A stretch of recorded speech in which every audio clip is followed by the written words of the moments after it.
ભુજ નગરપાલિકાની ચૂંટણી અંગે ભુજની લાલન કોલેજ મધ્યથી વહીવટીતંત્ર દ્વારા સાધન સામગ્રીઓનું વિતરણ કરવામાં આવ્યું હતું। કુલ 128 બૂથ ઉપર 640 જેટલા કર્મચારીઓને ચૂંટણી માટે તૈયાર કરવામાં આવ્યા છે। તેઓ માટે ચૂંટણીને લગતી સાધન સામગ્રીઓ અત્રેથી વિતરણ કરવામાં આવી હતી। દરેક મથકે પ્રિસાઇડિંગ ઓફિસર, પોલિંગ ઓફિસર અને પટાવાળા સહિત સ્ટાફ હાજર રહેશે।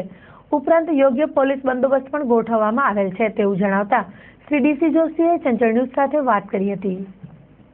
ભુજ નગરપાલિકાની સામાન્ય ચૂંટણી આવતીકાલે મતદાન થવાનું છે, તો સંજોગોમાં આજે જે મતદાન બૂથ માટેની જે મતદાન કર્મચારીઓની ટુકડીઓ તૈયાર કરી છે તે ટુકડીઓને મતદાન મથકે પહોંચાડવા માટેની તૈયારીઓ ચાલી રહી છે, જેમાં મતદાન મથકના ઈવીએમ એટલે કે બેલેટ યુનિટ અને કંટ્રોલ યુનિટ તેમજ અન્ય સાધન સામગ્રી સાથે મતદાન મથકની ટુકડીઓને રવાના કરવામાં કામગીરી અત્યારે લાલન કોલેજ ખાતે ચાલી રહી છે। આની અંદર દરેક મતદાન મથકે એક પ્રિસાઇડિંગ ઓફિસર, એની સાથે 3 પોલિંગ ઓફિસરો અને એક પટાવાળા, એ રીતની ટીમ 128 મતદાન મથકો માટે તૈયાર કરવામાં આવેલી છે અને દરેક મથકે એ પ્રમાણેના કર્મચારીઓ મોકલવામાં આવેલા છે અને એની સાથે પોલીસ અને હોમગાર્ડ જે પોલીસ તરફથી વ્યવસ્થા કરવામાં આવશે તે પણ મતદાન મથકે રહેશે એ રીતની વ્યવસ્થા કરવામાં આવી છે।